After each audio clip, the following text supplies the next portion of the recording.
Ambassador Gentry Smith to be the Assistant Secretary of State for Consular Affairs, Ms. Monica Medina, and Mr. Mark Napper to be the Ambassador to Vietnam. Congratulate our country in this capacity and the members of your family, because this suffices. I see that our distinguished colleague and member of this committee, the Senator from Massachusetts, very much, and Ranking Member Risch, thank you so much. To be Assistant Secretary of State for the Bureau of Oceans and International, and for 38 years, Monica Medina. It is impossible, and again, I'm now in the infancy of my second adulthood, as to enjoy extended political life expectancy. But this job, Monica has been working for decades and across multiple worlds we live in, and knows that the 21st century U.S. foreign policy goes eyes in the sands of the world where universal threats and their solutions lie. While at Georgetown University, and while working in the military to provide them with opportunities that were previously closed to them, simply this and never backs down from a tough challenge. And she has confronted some of the world, the connection between illegal wildlife trafficking and organized crime. Just like the climate crisis, these are global spanning threats to our national security. And Monica's expertise in these areas is why former Secretary of Defense Leon Panetta and the Center for Strategic and International Studies have turned to her as an expert and advisor. Monica knows that we can't protect ourselves at home without a robust strategy abroad. And diplomacy isn't just something that she has practiced in international work. She has worked across the aisle with stakeholders from different states and industries in the United States to protect our oceans and our ocean economy. After the Deepwater Horizon oil spill, she worked with the 5 Republican governors of affected states to get $1 billion in restoration funds from oil company BP so that states could quickly start rebounding from the disaster. Her work at the National Oceanic and Atmospheric Administration was praised by groups like the Seafood Harvesters of America, who support her experience and legacy of protecting our oceans and the workers and communities that depend upon them. Louis Pasteur once said that science knows no country because knowledge belongs to humanity and is the torch which illuminates the world. Science is the highest personification of the nation because that nation will remain the first which carries the furthest the works of thought and intelligence. Monica Medina has dedicated her career to promoting America's excellence in these 2 realms, the tools of science and the values of humanity, because it is there where America's excellence and promise to the world is to be found.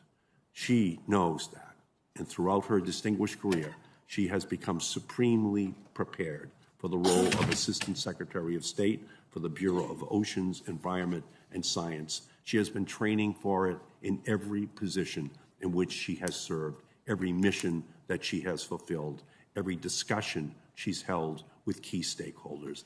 I am so grateful for for her continued commitment to our country and planet, as well as for our years of friendship. And I hope my colleagues will join me in supporting her for this important position.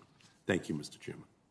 Well, thank you, Senator Markey. A rather glowing introduction, and we know that you have, I'm sure, well earned. I know that you may have other committee businesses to do, and so at your leisure, you're welcome to depart from us. And thank you for your introduction. Let me turn to our panel to speak briefly about each of them. Turn to Senator Risch, and then we'll listen to your testimony. Ambassador Smith has served the United States and the State Department during his entire professional career, with 2.5 decades ensuring the security of U.S. diplomatic personnel and U.S. citizens here and abroad. He has been a special agent protecting the Secretary of State, a regional security officer in multiple foreign posts, a deputy assistant secretary and senior advisor in the Bureau of Diplomatic Security. He has served as director for the Office of Foreign Missions, for which he was previously confirmed by the Senate. There's no question in my mind that he is fully qualified and deeply experienced for this position. Ambassador Smith's experience and commitment will be needed as the State Department faces multiple challenges in keeping its personnel safe, including a relatively new one. Indeed, U.S. personnel have recently faced the prospect of silent, stealthy assaults from what may be some sort of directed energy weapons, first employed in Cuba and now showing up in other parts of the world. These incidents deserve the full attention of the United States in order to ensure accountability and that the parties responsible are brought to justice, but most of all to protect personnel. So, Ambassador Smith, I trust that if confirmed, you'll be devoted in your efforts to meet this and all threats against U.S. diplomatic and other personnel. Ms. Medina, as our colleague, Senator Markey, has said, your knowledge and experience, including as Principal Deputy Undersecretary of Oceans and Atmosphere of the Department of Commerce, and in various leadership roles focused on ocean conservation and environmental policy, suits you well for this position. If confirmed as Assistant Secretary for the Bureau of Oceans, International Environmental and Scientific Affairs, you'll be responsible for maintaining U.S. leadership on cooperative efforts to maintain the health and sustainability of the world we all share. If confirmed, you'll also be responsible for managing U.S. diplomacy on addressing global plastic pollution, protecting endangered species, and combating wildlife trafficking, representing the U.S., the Montreal Protocol, and the Arctic Council Challenge. As you may know, I co-authored the Save Our Seas 2.0 Act, and I look forward to working with you on the next steps to combating plastic pollution and other global environmental problems. Ambassador Bitter, I'm pleased to see you back before the committee. Your service in Laos these past several years apparently may not have made headlines in Washington, but it has been with distinction. The position you're nominated for as Assistant Secretary for Consular Affairs is perhaps one of the most challenging positions in the department today.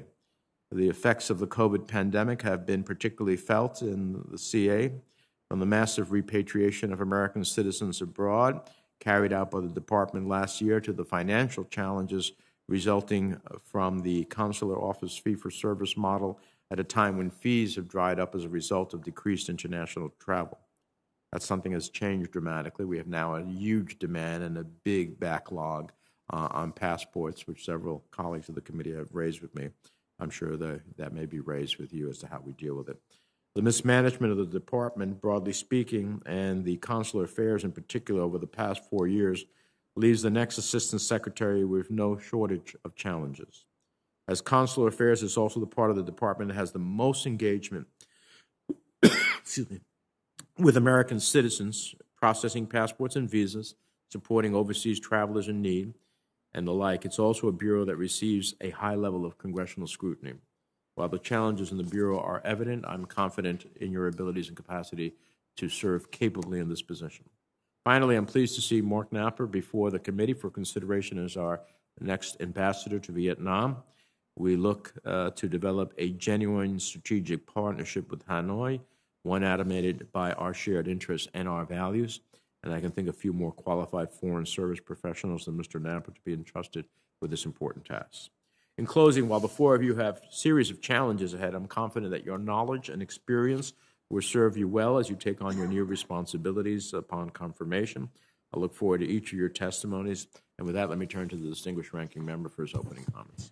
Thank you, Mr. Chairman. And I want to thank the witnesses for being here today and being willing to serve in these positions, and your families, who we know share the sacrifices that you make.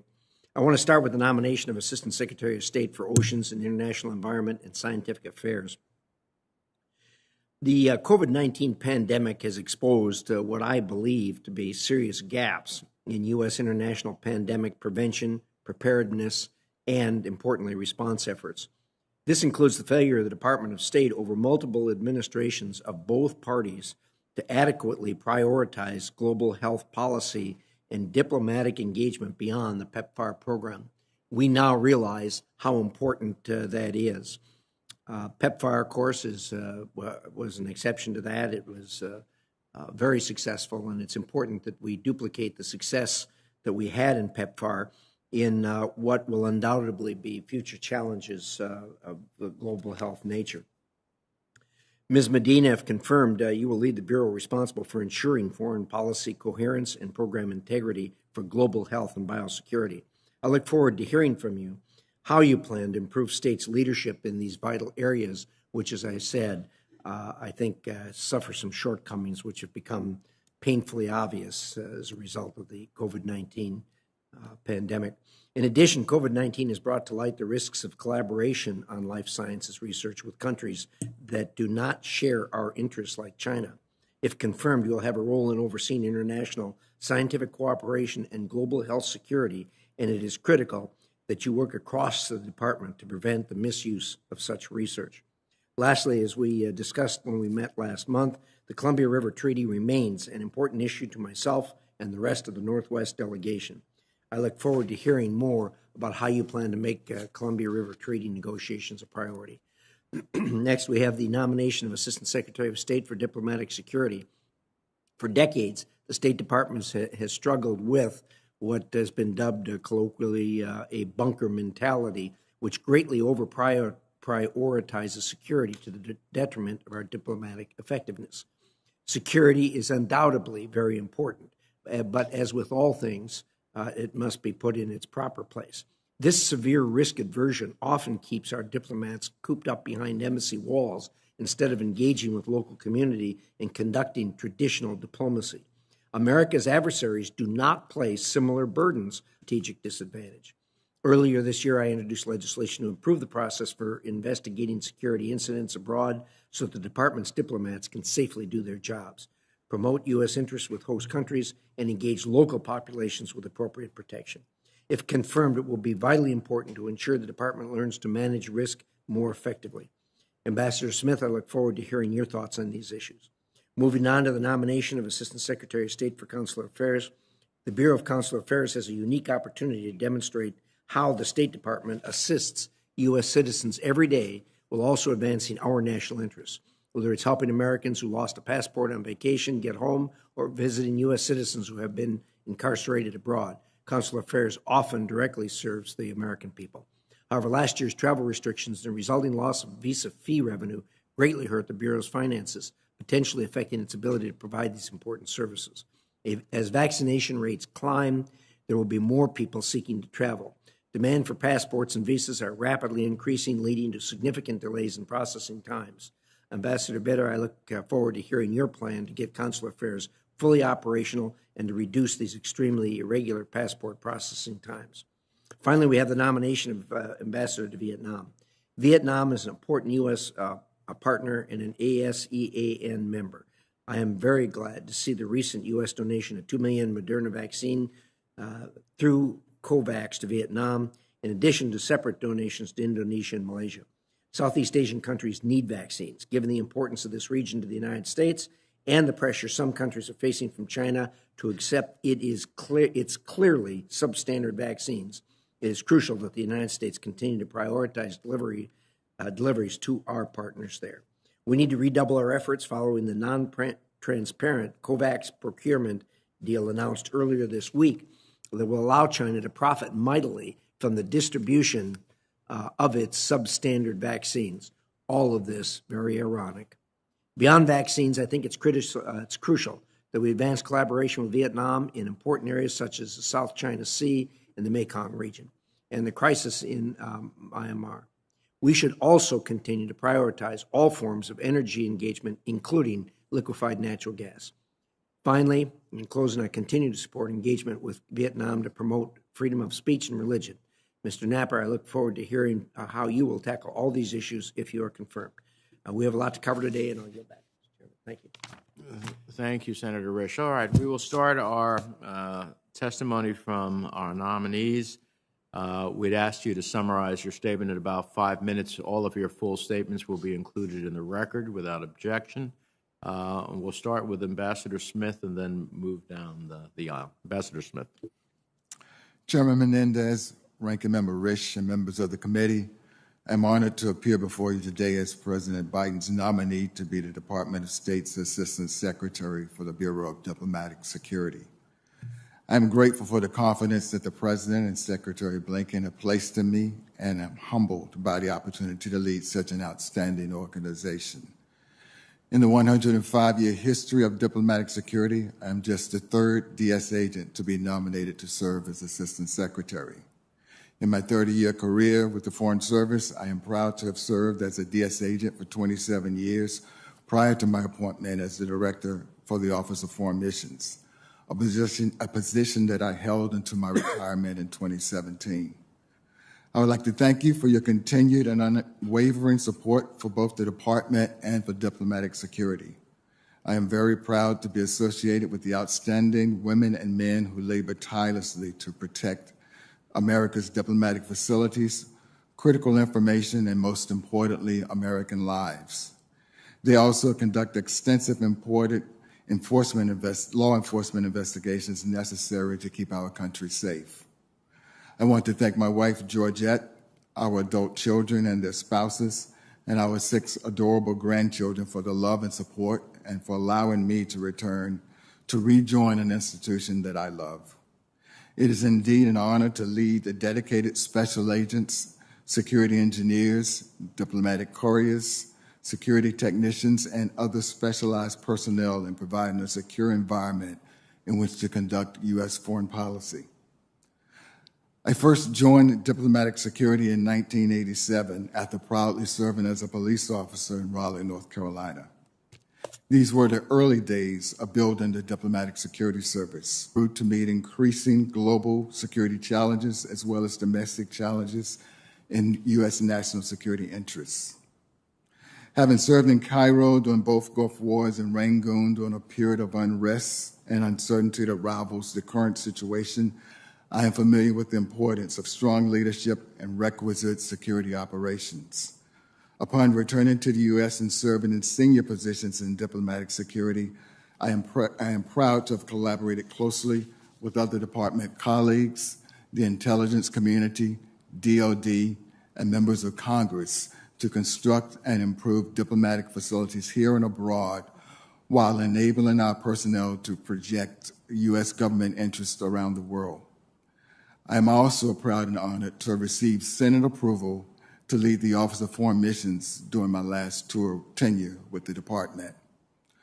My body of work within the department and subsequent experiences as an independent consultant in the private sector is what has prepared me to assume leadership as the Assistant Secretary for Diplomatic Security.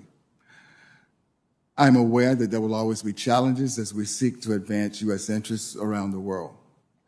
With support and continued guidance from members of this committee and Congress as a whole, my top priority, if confirmed, will be to help to ensure that the department effectively protects its physical assets, information, and most importantly, lives.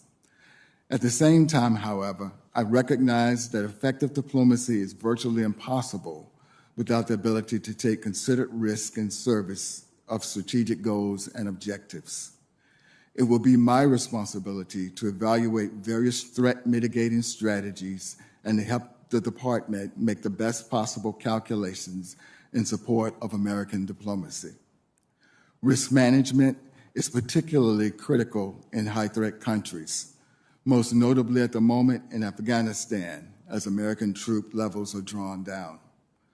Closer to home, we need to do more to promote diversity, equity, inclusion, and accessibility within our ranks while empowering diplomatic security agents to conduct effective investigations in support of protective details as well as passport and visa fraud. The recent SolarWinds intrusion has underlined the importance of DS's role in maintaining a 24/7 watch on the department's global cyber infrastructure, a challenge which it promises to intensify over the coming years. I also look forward to overseeing further improvements in our law enforcement and other security training at the department's new Foreign Affairs Security Training Center in Blackstone, Virginia. Finally, if confirmed, I look forward to working closely with this body to ensure your interests and concerns are properly addressed and that we work together to protect our personnel, facilities, and national interests abroad and domestically. Thank you for your time and consideration, and I'm happy to entertain any of your questions. Thank you very much, Ambassador Bitter.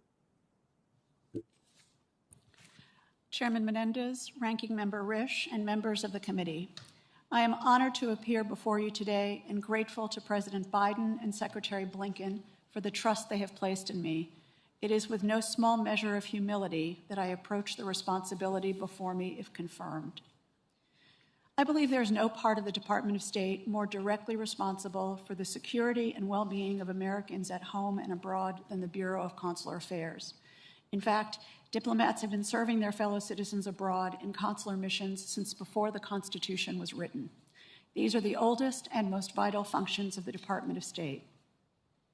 Consular work is not glamorous, and it can often be heartbreaking. But colleagues in the Bureau do not do this work for recognition. They are the truest of public servants, working under sometimes very difficult conditions on behalf of the American people. For a recent example, the men and women of the Bureau of Consular Affairs led the repatriation of nearly 100,000 Americans at the beginning of the pandemic, often risking their own health and safety. The Senate recognized this effort with Senate Resolution 567, commending the department for its efforts on behalf of our fellow citizens. I would also like to add my thanks to the Bureau for all it does on behalf of the American people, much of which takes place below their notice. If confirmed, it would be the honor of a lifetime to lead this extraordinary team. I've had many out of my 27-year career, but the proudest have revolved around consular services. In Amman, my team issued the very first special immigrant visas for Iraqi translators at the start of that program in 2006. I understand on a very personal level the U.S. government's commitment to the men and women who serve beside us. Another proud moment was more recent as ambassador, when I received a letter from two grieving New England families whose newlywed children were tragically killed while on their honeymoon in Laos. The families wrote to thank me for the compassionate support they received from our embassy team during their time of immeasurable grief. They enclosed their children's joint obituary from their hometown paper, in which the families thanked our consular officer by name. As I said, the work can often be heartbreaking. But it's vital, and never more so than now. President Biden promised to craft a foreign policy for the middle class. A strong, healthy Bureau of Consular Affairs will be critical to this effort. But the global pandemic has taken a toll on the Bureau. I know the department is very grateful to Congress for its support for consular services over the last several months. I am aware that the Bureau has had to make some difficult decisions due to pandemic-related constraints on space and resources. More difficult decisions lie ahead. But prior to the pandemic, international visitors contributed more than $260 billion to the U.S. economy and directly supported millions of jobs, and we must get back there again. If confirmed, my top priority will be that we do, to see that the Bureau is able to meet the need for consular services even in this constrained resource environment and with the continued uncertainty of the global pandemic. A related priority, if confirmed, I will work with department stakeholders and our partners in Congress to develop a more resilient funding model so the Bureau will always have a stable platform from which to carry out its mission. Finally, I believe the Bureau of Consular Affairs has no more important partner than Congress. The Department of State is charged with representing the interests of U.S. citizens around the world, with reminding foreign governments that the United States has no higher priority than the welfare of its citizens, and with ensuring that our foreign policy reflects that goal. I believe executing these responsibilities are at the heart of the mission that the President and Secretary have entrusted me with, and to which I am prepared to dedicate all my energy. If confirmed, I will advocate for your constituents. On a personal note, I would like to thank my family and my family of friends who have put up with long absences over the course of my career and then generously welcomed me home as if I had never been gone. Many of them are here today or watching. When I last had the honor to appear before this committee, my nephew Josh was among them, sitting behind me. He died in December, and today, as every day, we mourn his absence. But I think he would be pleased to know that our love for him would be memorialized in the congressional record, and I thank the committee for indulging me in doing so. With that, I thank you, and I welcome your questions. Thank you, Ambassador, and our sympathies to you and your family for the loss of your nephew. Ms. Medina, the floor is yours.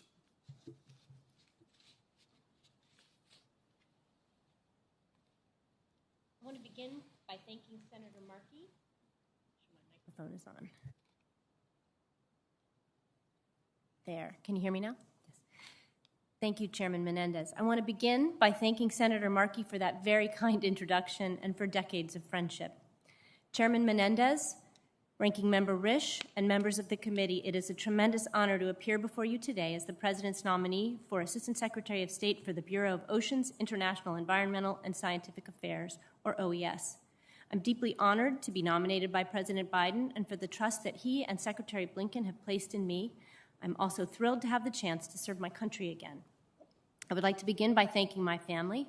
I'm eternally grateful to my husband, Ron, and our grown children, Hannah, Michael, and Daniel, for their constant support and encouragement as I pursued a career in environmental conservation, even when it took me far from home. I also must thank my mother, Jean, a retired middle school teacher, who through her passion for elephants and other wildlife taught me the importance of biodiversity to life on Earth. If confirmed, I'm eager to consult, engage, and collaborate with members of this committee and to build on your great work on ocean conservation, ending wildlife trafficking and illegal fishing, stemming the rise of future pandemics, fighting plastic pollution, and other OES issues of interest to you. I would not be here today if it were not for the opportunity the U.S. Army gave me to attend Georgetown University on women who received them. Both my parents were teachers, and I could not have afforded a private university like Georgetown otherwise. And my dream was for a career in government and law. I could not have imagined then that my scholarship would lead me to where I sit today, that I would serve twice in the Pentagon, once in uniform, work in positions of responsibility on the Senate Environment and Public Works Committee staff, at the Department of Justice, the National Oceanic and Atmospheric Administration, and the Department of Commerce twice, and now, with your approval, at the State Department. OES is at the forefront of our responses to the global challenge of the present and also the global challenge of the future. Clearly, our nation must continue to work to defeat COVID-19 globally and better prepare for and prevent future pandemics. Likewise, there is no greater long-term threat to our safety and security than climate change. I look forward to supporting the administration's work on both these fundamental threats to our health, security, and prosperity.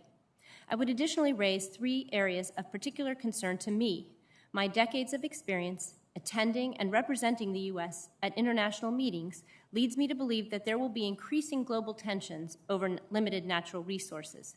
If confirmed, I would dedicate special attention to the following. First, the loss of biodiversity is a crisis, and it is often overlooked. But there is great bipartisan work being done here in Congress to conserve species globally and to assist countries in Africa, Asia, and the Americas in their efforts to do the same. I greatly admire the International Conservation Caucus's efforts to work collaboratively with legislative counterparts from around the world to ensure that we don't lose elephants or rhinos or tigers or penguins or pangolins to extinction. Second, the ocean needs our attention. There is too much tension, damage, and lawless behavior in the seas due to deep disagreements over a plethora of hot-button issues, such as excessive maritime claims, illegal, unreported, and unregulated fishing, the dramatic changes and rapid development in the polar regions, and the disregard by bad actors of global shipping, safety, and security rules, as well as pervasive plastic pollution and ocean chemistry changes.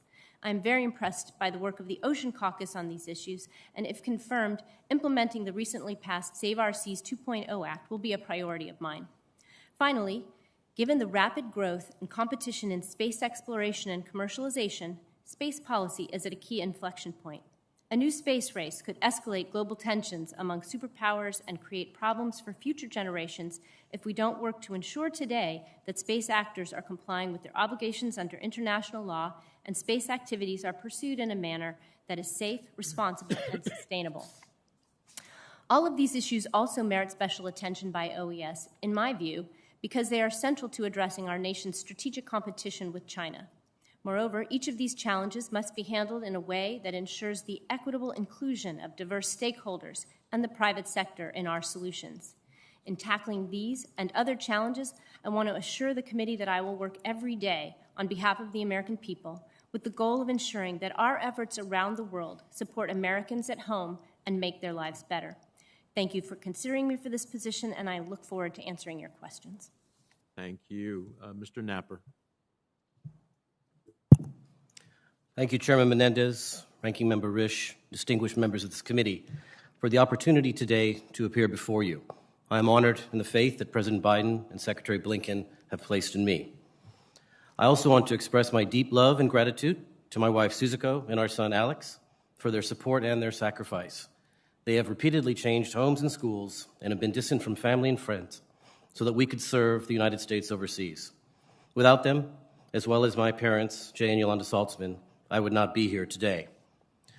The United States-Vietnam relationship has undergone a profound transformation since the normalization of diplomatic relations 26 years ago, and my own family history tracks the arc of our relationship with Vietnam. My late father, Marine Colonel Roger Napper, was a decorated Vietnam combat veteran who often recounted difficult memories from his time at war. Yet he also talked many times of his earnest wish to return to Vietnam and see that beautiful country at peace and thriving. This wish was fulfilled 3 times during my previous service at our embassy in Hanoi. And although he will not make it back for a 4th visit, we will always be grateful for the efforts and sacrifices he and millions of other Americans have made during our long journey with Vietnam. Our 2 countries have moved from a history of conflict to a comprehensive partnership that spans political, security, economic, and people-to-people ties, developing the U.S.-Vietnam relationship across a wide range of shared interests in 4 key areas. First, security. Our 2 countries have significantly expanded our security cooperation, including through U.S. support to strengthen Vietnam's maritime capabilities. The U.S. and Vietnam share an interest in upholding international law and resisting China's provocative behavior in the South China Sea and Mekong region, and if confirmed, I will make every effort to deepen our cooperation in this area. Second, trade and investment. Bilateral trade with Vietnam has grown significantly, increasing from nearly nothing in 1995 to more than $90 billion in 2020, benefiting American manufacturers, farmers, and ranchers, as well as consumers. But despite this growth, challenges remain, and if confirmed, I will advocate for a level playing field for U.S. companies and investors, including by urging Vietnam to maintain equitable market access for U.S. digital services and agricultural products. Third, war legacy and humanitarian issues.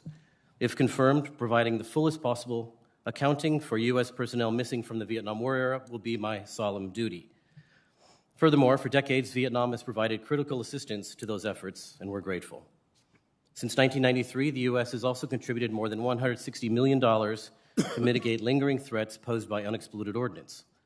And together with Vietnam, we have successfully completed the remediation of dioxin contamination in Da Nang, and in 2019, we broke ground on another project to remediate dioxin at Bien Hoa Air Base.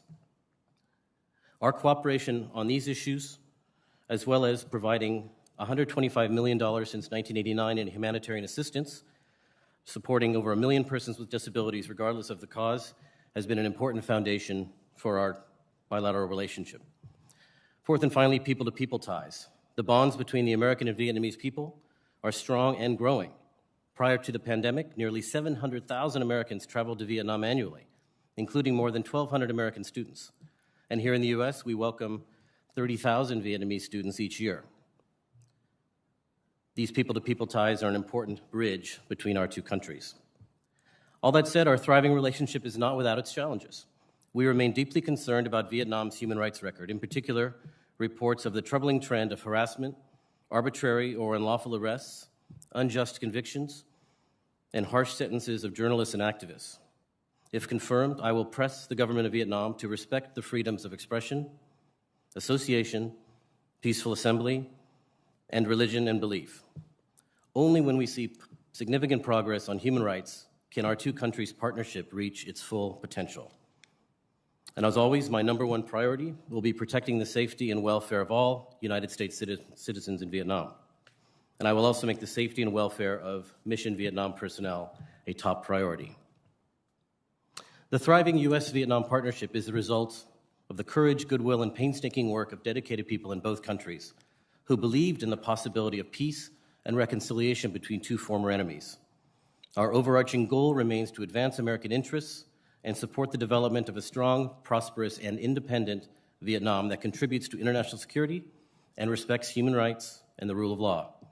Thank you for considering my nomination. I look forward to your questions. Thank you very much. We'll start a round of 5-minute questions, and before I start my own line of questions, I have some overarching questions for the committee. First, I have a few questions that speak to the importance that this committee places on responsiveness by all officials in the executive branch, and that we expect and will be seeking from all of you. So I'd like to ask each of you to provide a simple yes or no answer to the following questions. Do you agree to appear before this committee and make officials from your office available to the committee and designated staff when invited? Yes. Yes. Yes. Yes. Yes. Do you commit to keep the committee fully and currently informed about the activities under your purview? Yes. Yes. Yes. Do you commit to engaging in meaningful consultation when policies are being developed, not just providing notification after the fact? Yes. Yes. Yes. Yes. And finally, do you commit to promptly responding to requests for briefings and information requested by the committee and its designated staff? Yes. Yes. Yes. All right, thank you very much. Ambassador Bitter, let me ask you, there's a lot of issues under your portfolio, what will be your portfolio. Question of COVID vaccines for American citizens abroad, which will not be only within the responsibility of the Bureau of Consular Affairs, but I cannot imagine that you won't be engaged in it. What do you think are the primary challenges for CA and the department more broadly on administering such a vaccine program in the face of a global pandemic for American citizens abroad?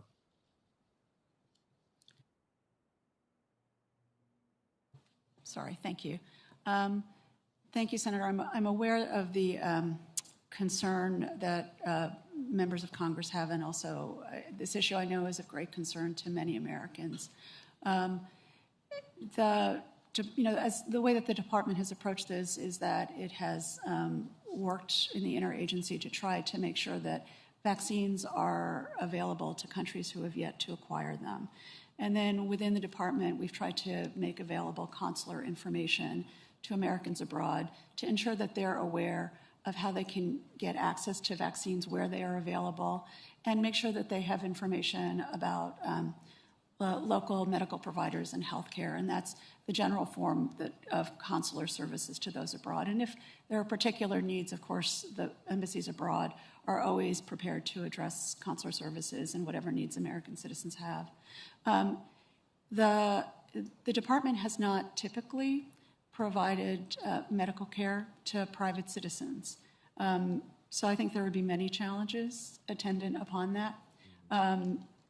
Not least of which would simply be the issues involved in just administering the vaccines. It would be quite challenging.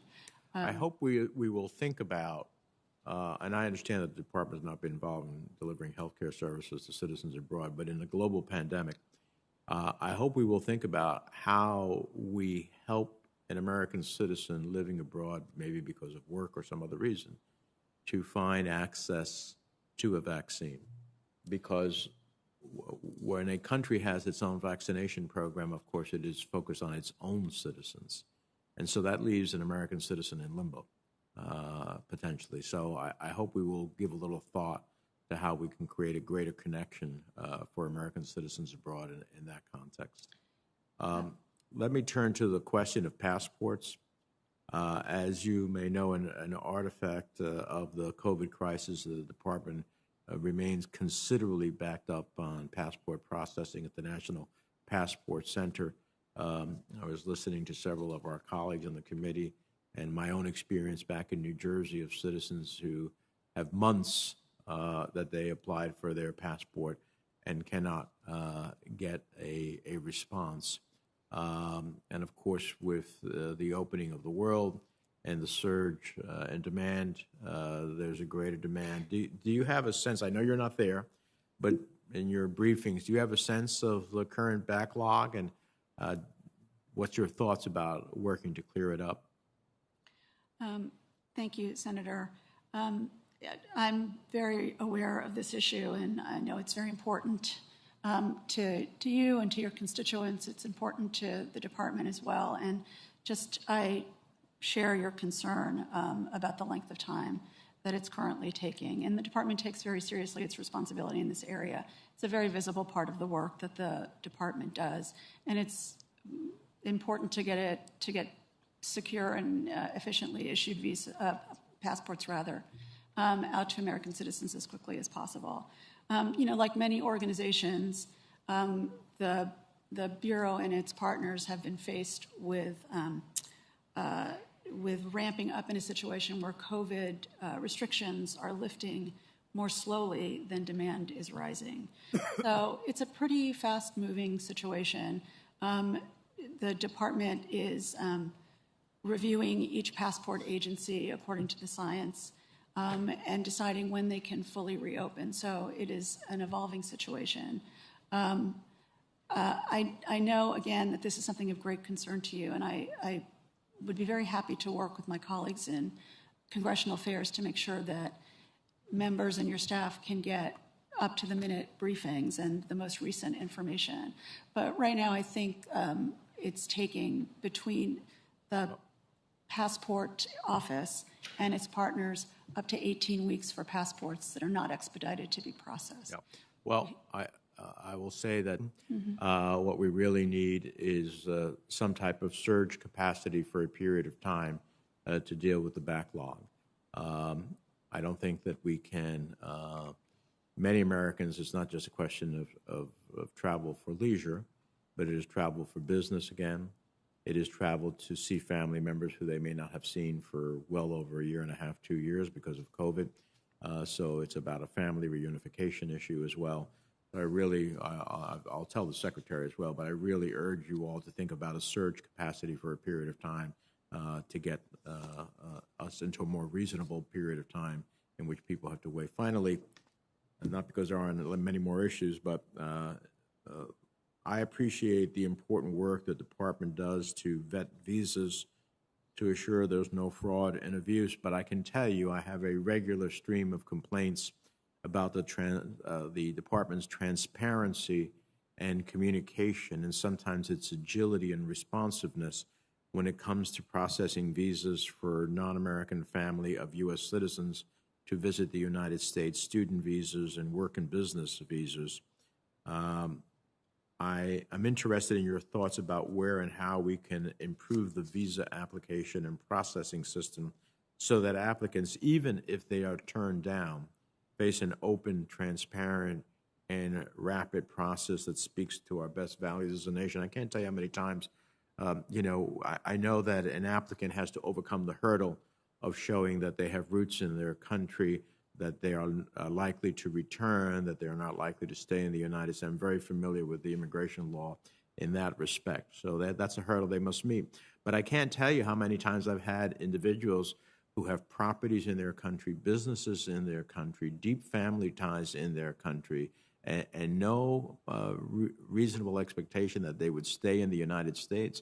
And they get, many of them feel they get arbitrarily and capriciously just rejected. So there's the feeling, we want people in the world to think of the United States as a place that is welcoming and follows rules of law, yet they feel that they haven't had, so to speak, their day in court. I understand the incredible crush on consular officers, but we have to think of how do we process in a better way. Do you have any thoughts on that? Thank you, Senator. I would not be telling the truth if I hadn't said to you that I haven't heard those comments as well. I have. And I think they speak to issues of respect and issues of making sure that our consular officers are able to have what are sometimes quite quick interactions in a respectful and clear way. It can be a very difficult, it can be a very challenging job, but I'm very conscious of the fact, and we all are in the department, and I know the Bureau of Consular Affairs is as well, that these officers are often the first or sometimes the only Americans that these host country nationals will meet. And it is enormously important that that interaction does reflect our values and does reflect the best that we have to offer. So I take your point and I share it, and I share your concern. And if confirmed, it would be my goal to make sure that every consular officer in every embassy and every interaction that they have with host country nationals reflects the diplomats that they are and reflects the best values of America. All right, thank you. Senator Risch. Thank you, Mr. Chairman. First of all, I want to associate myself with the remarks regarding a surge to get caught up on visas and passports. Certainly one of the great freedoms Americans have is the freedom to travel and also to welcome their non-American family members here to the United States, and it's important we get caught up on that as we go forward. I want to focus, however, on another area that the chairman and I are working together on, and that is global health. We're here where we are on the pandemic, and we're really focused on vaccines today, and that's important. It's very important. I think the only way we're going to get past this is a good vaccine program, not only in the United States, but around the world. But more importantly, I think we need to look to the future. And I think one is to work on a protocol for the future and establishing protocols and infrastructure that will get all of the countries pulling the wagon together to address a global pandemic. That did not happen this time. We all know that. There were major flaws, major holes in various countries attempting to get through this. And so the chairman and I have been working on global health policy and a global health bill. And I hope, Ms. Medina, that you will familiarize yourself with that and commit to helping us get in place an infrastructure, a protocol for dealing with these things when they happen immediately. There's no substitute for being able to address the challenge immediately, and that is primarily what our legislation is designed to do. We all know, and the stories are legion as far as the failures right at the beginning of this pandemic that caused no end of problems for the world, including the number of deaths. And so I'd like to hear your thoughts on that. Senator Risch, thank you very much for that question. And as you know, when we discussed it in your office and with your staff, there's no higher priority for the Bureau of Oceans, Environment, and Science than dealing with the current crisis and preventing and preparing for future crises. And I look forward to working with you, if confirmed, to try and bulk up the ability of the Bureau to be that repository of expertise and to prepare the U.S. for what is likely to be additional challenges like the one we faced in the future. And I look forward to working with you on your legislation and hearing your thoughts, if confirmed, about how we could do that together.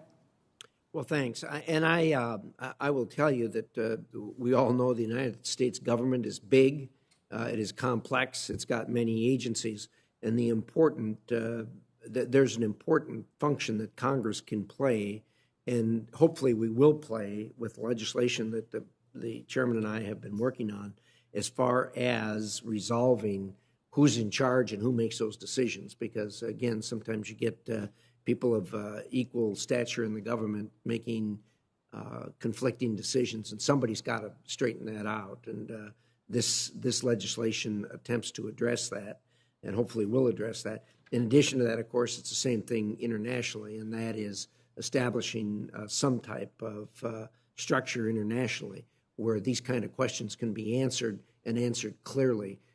We had a lot of gray areas particularly during the early parts of the pandemic, and these, in the best interest of the American people and the best interest of the world, need to be straightened out, and that responsibility is right here with the Foreign Relations Committee. So we're attempting to discharge that responsibility. We'll certainly look to you for your assistance and help, and we believe that the State Department is the appropriate place as a clearinghouse for making these kind of decisions. And again, I fully appreciate that we're focused on vaccine right now, but it's really important that we walk and chew gum at the same time and prepare for the next pandemic. So with that, my time's up. Thank you. I understand we have Senator Booker by WebEx. Who's next?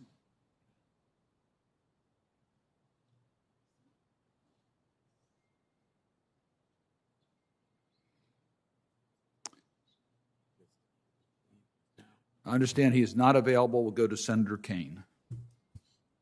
Thank you to my colleagues, and congratulations to the nominees for your appointments. I have questions. I have a million questions for all of you, but in 5 minutes I'm going to ask questions of Mr. Smith and Mr. Napper. Mr. Smith, Virginia is the home for training of security professionals who work not only for the State Department, the FAST Center that you referenced in your opening statement at Fort Pickett in Blackstone, Virginia, but also the Marine security guards that protect our embassies around the world are trained at a wonderful facility at Quantico. I've worked very hard as a member of this committee over the 9 years I've served on it to advance the security training of our State Department professionals. The citing of something I was very involved in the early part of my time on the committee. It's come a long way, and I think there's even more that can be done there. And I would hope at some point, should you be confirmed, to possibly visit with you so we could assess together its current status and what more might be done to enhance the security training of State Department personnel. If confirmed, Senator, I look forward to that, and thank you for your support. Great, thank you so much. And Mr. Napper, with respect to Vietnam, I traveled on a bipartisan CODEL to Vietnam in April of 2019. It was a tremendous visit, and we found so much interest in deeper partnerships with the United States on military cooperation. There was appreciation for the U.S. role led by Senator Leahy for decades now to work on cleanup of dioxins and other contaminants at military bases in Vietnam, and the warm welcome we received from Vietnamese officials and the Vietnamese public was very heartwarming. But of the number of concerns I have about Vietnam, one that's most significant is the deplorable absence of press freedom. Of organizations that rank countries in the world for press freedom put Vietnam very low on the list. A recent ranking had them 175th out of 180. One of the things that seemed pretty vibrant in 2019 was, while the press was being cracked down on, there was still a pretty vibrant and open internet culture, but that's also been significantly constrained in the last 2 years. What can the United States do? What would you do as ambassador, should you be confirmed, to try to promote broader notions of press and freedom of speech in Vietnam? Well, thank you, Senator, and thank you to you and your colleagues for the great support that Congress has provided our bilateral relationship over the years. As for press freedoms and other freedoms in Vietnam, I fully agree. We have serious concerns. This is something that, if confirmed, I will make a focus of mine. I think one way we can seek to improve the situation is just to never miss an opportunity to raise with senior Vietnamese officials our deep concerns, and to underline the point that our relationship will never reach its full potential unless we're able to see improvements in some of these areas, whether it's freedom of speech, freedom of the press, freedom of assembly. As you noted, the internet is increasingly a contested area for these basic freedoms. And among the messages we can deliver to the government of Vietnam is that they have signed on to a number of international treaties in which they've committed to support universal rights, such as those of freedom and assembly. And so I think a point we can strongly make is that should Vietnam seek to earn its place in the international community as a leader, it's going to have to abide by some of the commitments it's made internationally. Last thing I'll say about the U.S.-Vietnam relationship is one of the powerful, I think, attractors of the U.S. relationship to Vietnamese people is their deep concern about China and the historic animosity that they've had because of Chinese incursions into Vietnam. Shortly before our visit, there were massive protests all around Vietnam that were a little bit unusual, street protests, and they were fomented by the Communist Party leadership of Vietnam prepping to do sort of a sweetheart deal where China and Chinese companies would be able to come into an economic zone without really any competition from anyone else. And it was notable to see that the Vietnamese government wanted to do it, that the Vietnamese people took to the streets to stop them from doing it, and that at least in some temporary way it caused the Communist Party leadership of Vietnam to step back. There is a deep desire for deeper relationship with the United States to be a counterpoint to a China that has been so often an aggressor against Vietnam, and that's important for us to know, and it's important for us to contemplate as we seek to build a deeper relationship with Vietnam. I look forward to working with all of you should you be confirmed. Very high qualified panel. Thank you. I yield back. Thank you. Senator Hagerty. Thank you, Senator Cardin, and congratulations to each of you for being nominated today. I take particular interest in one of our nominees, that is Ambassador-to-be Mark Napper. Mark, I'm delighted to see that Suzuko and Alex have joined you today. I would say this, that I'm certain Colonel Roger Napper is smiling today, too. I'm sure he takes a great deal of pride in your career. It's been my great honor to have served with you. I also take a great deal of pride in the fact that you're sitting here today. I'm also very optimistic.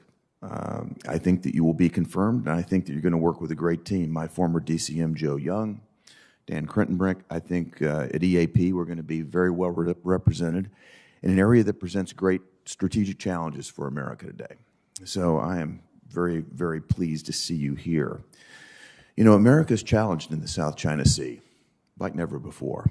The world is challenged in the South China Sea like never before because of the claims that China continues to maintain, I think, without foundation, to sovereignty over much of that region. You've had unique experience, Mark. You've had experience in Japan. You've had experience in Hanoi. You've had experience dealing with India on the India desk, with China and Mongolia. And certainly you did a wonderful job as DCM and Chargé d'Affaires in South Korea. You understand this region. I see great opportunity between Vietnam and the United States. From an economic standpoint, that has been manifest. We've seen great trajectory there. I think economic ties support strategic ties. But what I'd really like to talk about for a moment is the strategic opportunity that Vietnam presents for the United States, for our Quad partners, and for the safety and security of that region. I would love to get your thoughts on the role that you would play and help lead as our ambassador to Vietnam. Well, thank you very much, Senator, and thank you very much for your kind words about my family. I mean, you're absolutely right. Right now, I think our shared view with Vietnam is that there is no greater challenge we face right now than that of China's aggressive and provocative behavior, particularly some of its sweeping and unlawful maritime claims in the South China Sea, what it's doing along the Mekong River, damming and releasing water, causing deep problems for 66 million people who live along that river and rely upon it for their livelihoods. If confirmed, Senator, I will make a priority deepening our strategic relationship with Vietnam.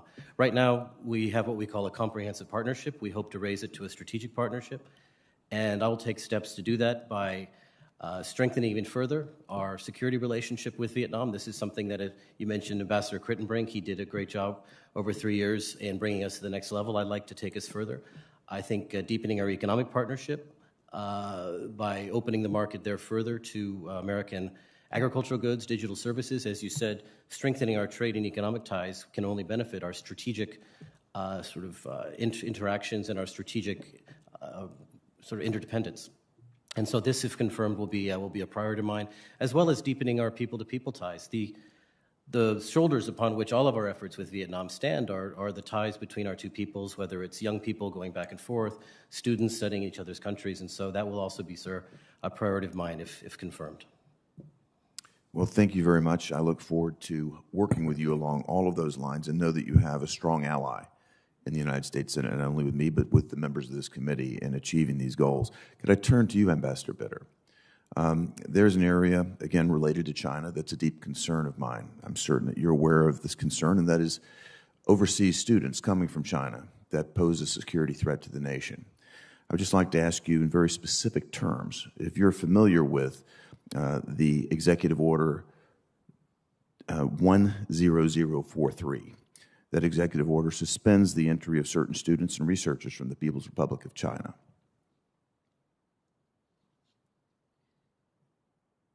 Yes, Senator. And if you're confirmed, do you agree to notify me and this committee if there are any changes made to that executive order? Yes, Senator. And in the meantime, do you agree to uphold the tenets of that executive order? Yes, Senator. Thank you very much, Ambassador. I appreciate it. I yield back. Thank you. Senator Cardin. Well, first, let me thank all 4 of our nominees for their service to our country and our willingness to continue to serve our nation. We thank you. We thank your families. We know that this is very much a family commitment. Ambassador Bitter, I would like to start with you. I just want to concur with Senator Menendez's comments in regards to the passport issues. And as Senator Menendez said, you're not responsible for the current backlog. 18 weeks is unacceptable. Unacceptable. We have constituents who, in good faith, have made that if they requested a passport document, that it would be done in a matter of a few months, not 4 months. And some are suffering now extreme economic hardships as well as personal hardships for not being able to get those documents, and they don't fall into the narrow definition of a life's emergency that would require more immediate action. We're also concerned that some have requested passport support months ago, may not even be at the front of the line in regards to people who are now requesting help. And again, we recognize that you're not responsible for the current circumstances. I thought Senator Menendez made an excellent point about the need for surge. I would like to get your commitment that this will receive your priority, if confirmed, and that we cannot allow an 18-week backlog in passport applications. Yes, Senator, you have my commitment. I share your concern, and it will be my top priority if confirmed. Thank you very much. Mr. Napper, I want to follow up on the questions that were asked by Senator Kaine in regards to Vietnam. I've been to Vietnam. Vietnam certainly is a much different country than it was when we were at war with Vietnam. We have made significant progress in improving our relationship between our two countries. We were on the path towards the Trans-Pacific Partnership on a good governance section that was important to deal with the corruption in the country and good governance. Vietnam was making progress, I would suggest, on basic human rights, even though it's an authoritarian government. And now we've seen a backsliding. As Senator Kaine said on freedom of the media, I could also add the right of their citizens to peacefully protest their government has been very much infringed upon. And they've now changed their cyber laws in regards to comments about history can be now challenged by the government, infringing upon the use of the internet. These are trends that are very disturbing, And I would like to drill down a little bit more about your strategies for dealing with the human rights issues in Vietnam and how you'll keep us informed and work with us as we look at the tools that we have given the administration to advance human rights and making sure that they're used fully in Vietnam. Well, thank you, Senator.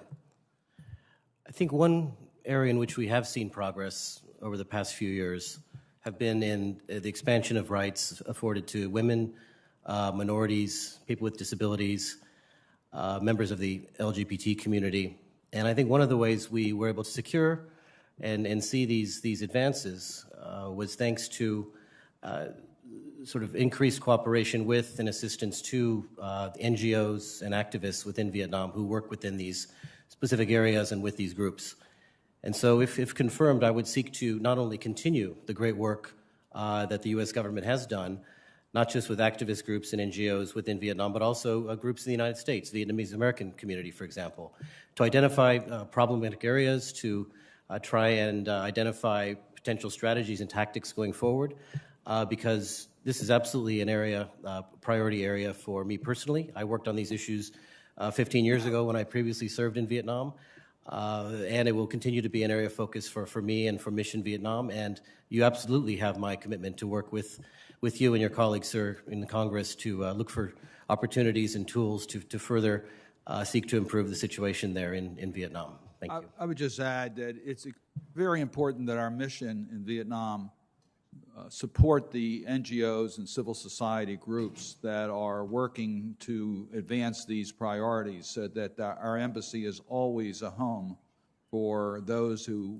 have roles to improve the governance in Vietnam and sometimes need the support of our embassy. And I see you're shaking your head yes, and I'll just put your shaking of the head yes into the record.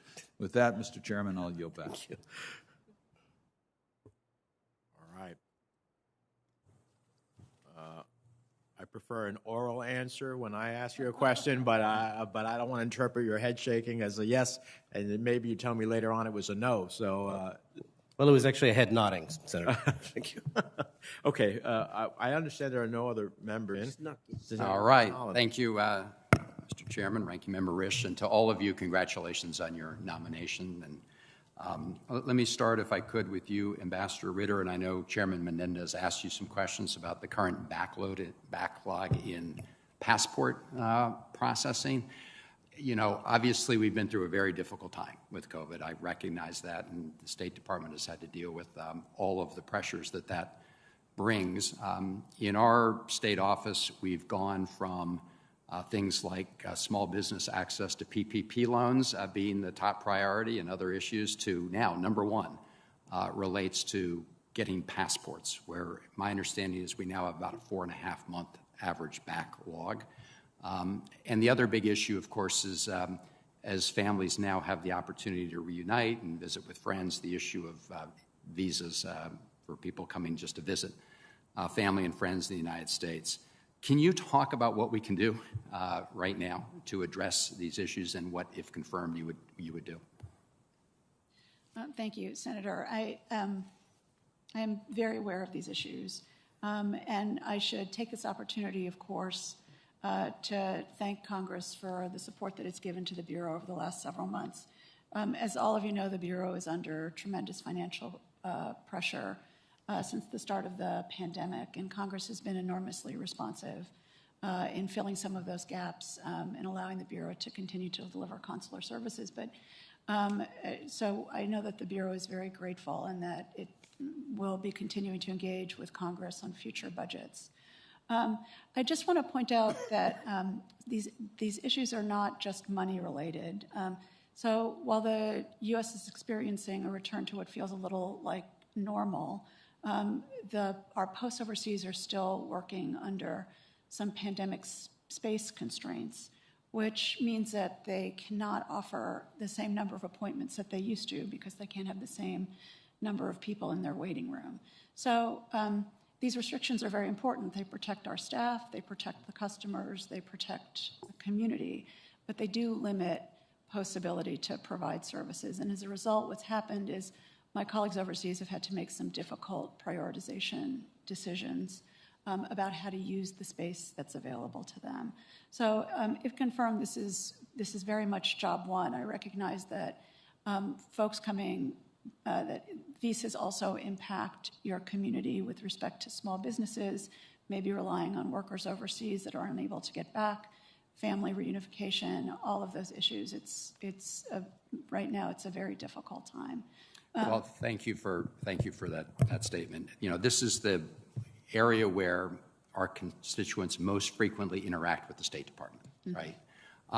And so that's where they're really feeling the presence or lack of responsiveness and services. So our office is working very closely with the team at the State Department. We're grateful for the relationship we have, but this is a big issue. The visa part, but also just getting a passport for a U.S. citizen who is here.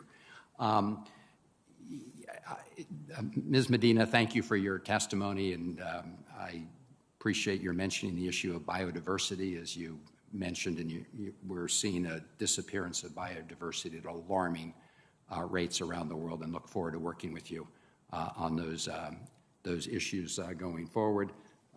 Mr. Smith, thank you for taking on this assignment. As you well know, Foreign Service officers go into the Foreign Service to really get to know and interact with the countries where they're serving. And so while it is absolutely true that we have to provide security, I hope as you think this through, you will also find ways to make sure that our Foreign Service officers overseas can interact with the rest of the population. Otherwise, they might as well just be in D.C. In Kabul, we have, of course, a particularly immediate situation, and I know you'll be monitoring that very carefully with respect to the situation there.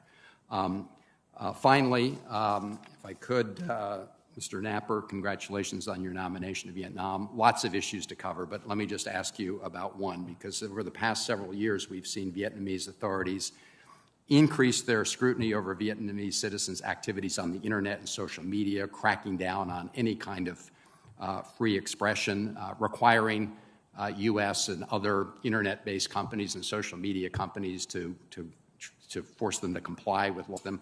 Can you just talk briefly about how we're dealing with that situation?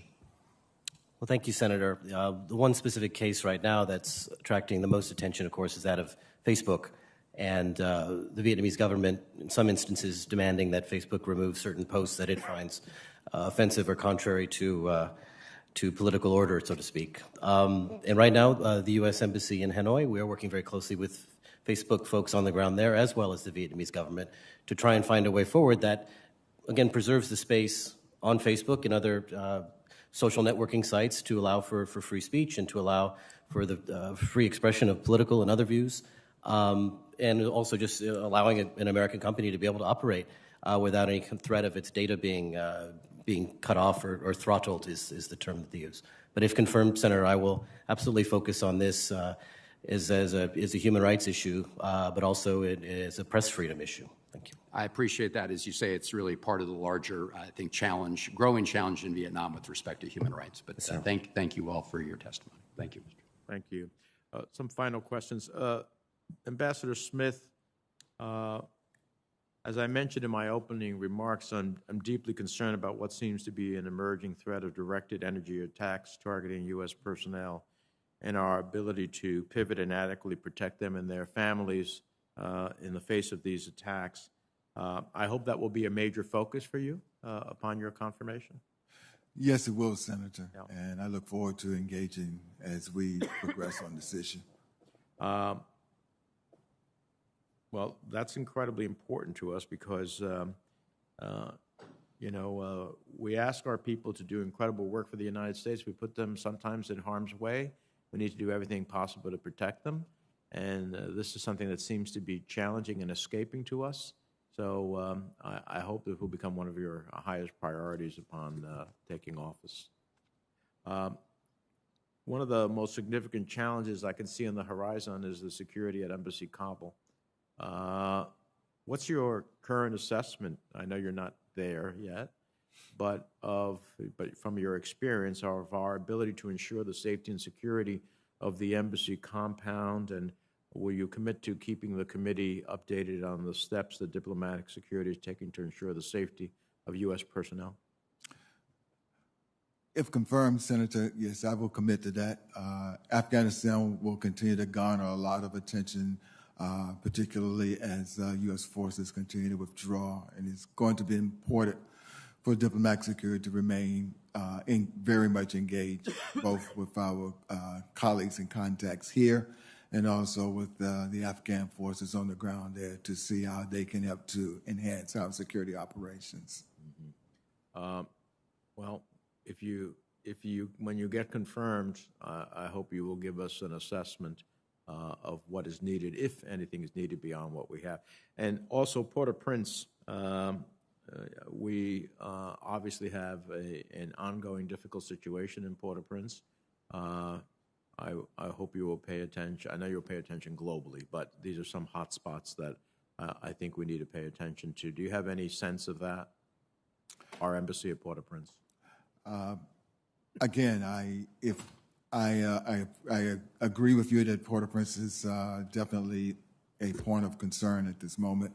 I have not received any additional briefings on the activities there beyond what's in the open source, but look forward, if confirmed, to focusing very, very clearly and specifically on that activity as well. Okay. We'll look forward to hearing from you once you're confirmed. Mr. Napper, finally, as you contemplate the possibilities of taking the relationship that we have with Vietnam to the next level and inaugurating a genuine strategic partnership, an aspiration I certainly support, how will you balance our very real shared strategic interests with Vietnam with our ongoing human rights concern? A couple of years back, we had the president of Vietnam here. It was a very interesting exchange.